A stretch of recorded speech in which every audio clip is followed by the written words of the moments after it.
Well, good morning, dear friends. Thanks for joining me with today's Word to Live By morning devotion. No, I'm not in my office. I'm not in the backyard. I am in our kitchen. Why is that? The reason for that is because in the month of October, the Lord put it on Marcy's heart, and I bore witness with it, that we ought to chip in and help with the Sunday school. And so we have been recording for our children online, so those that are staying home can watch a video and be in Sunday school. And we're going to be doing that this morning. Now, if you would like to help, and let's face it, I'm not a Sunday school teacher, but I sure have enjoyed doing it this month.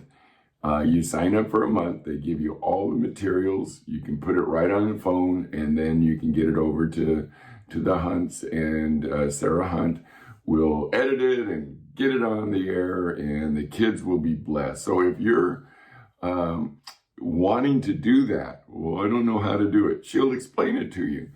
And Patty Martin will be able to give you all of the Sunday school material that you'll need. You just read it and you review it. It's a lot of fun. You and your husband or you and your wife can do this, and I promise you, you'll have a great time, and the children will be blessed.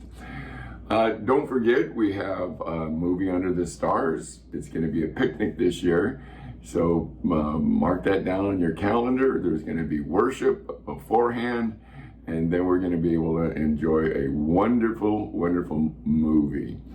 Now, speaking about wonderful, isn't our God wonderful? We looked at it yesterday where we saw that in verses 1 and 2 of Ephesians 2, it says this, "And you hath he made alive, who were dead in your trespasses and sins, in which in time past you walked according to the course of this world, according to the prince and the power of the air," that would be Satan, "and the spirits of disobedience," or in the spirit that now worketh in the sons of disobedience. And now we're going to look at starting in verse 3. Let me read through this. Just amazing to where we are now. We were sons of disobedience. He even explains some of that in verse 3, where it says, "Among whom also we all had our manner of life in times past, in the lust of our flesh, fulfilling the desires of our flesh and of the mind, and were by nature children of wrath, even as others." And I love this next word, "But God, who is rich in mercy, for his great love with which he loved us," and may I add, he still loves you personally very much. In verse 5 it says, "And when we were dead in our sins," spiritually dead. You know people who are spiritually dead, people whose hearts are hardened towards God and the things of God, people who don't care about anything spiritual. It's all about themselves. Those people are spiritually dead, but we're spiritually alive because of what's going to take place right now. He hath made us alive together with Christ. By grace you are saved. We see the word mercy and we see the word grace. Who God is full of mercy. Mercy is not giving us something we deserve. What would God's full of mercy be? For us, we deserve to go to hell because God is a holy God and we're not. And yet by his great mercy, he loves us still.